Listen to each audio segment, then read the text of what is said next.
Cela fait maintenant 2 mois que les services de réanimation des hôpitaux sont fortement mobilisés, notamment celui de l'hôpital de la Croix-Rousse qui prend en charge de nombreux cas graves de la région. Reportage BFM Lyon de Clémence Delarbre. Ici, on est dans l'unité qu'on a mis en place un dimanche soir. Donc c'est une unité de 10 lits dans laquelle il y avait initialement des patients de soins intensifs cardiologiques. Depuis leur premier patient Covid-19 arrivé fin février, le service de réanimation de l'hôpital de la Croix-Rousse a bien changé. Désormais, il y a 30 lits répartis dans 3 unités différentes. Et chaque jour, médecins, infirmières, aides-soignantes et kinés s'adaptent au mieux pour combattre la maladie. On apprend tous les jours, on apprend du virus, on apprend de la maladie, on apprend des patients. C'est une maladie qui touche le poumon, mais pas que. Il y a d'autres organes qui sont touchés.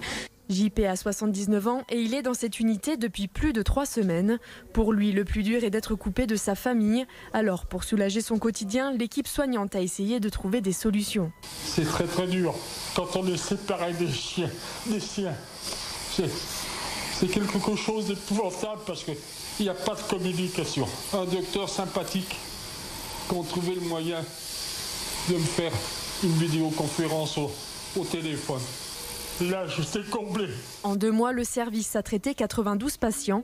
Les médecins ont ainsi recueilli de nombreuses données pour mieux comprendre ce virus. On attend avec impatience d'avoir ces résultats, ce qui est dans l'idée de mieux traiter les malades. On a encore beaucoup de questions sans réponse et on espère que dans la deuxième phase de l'épidémie, avant la deuxième vague, on puisse avoir au moins un début de réponse, rien que sur le plan thérapeutique. Depuis quelque temps, le nombre d'admissions se stabilise, voire décroît très légèrement.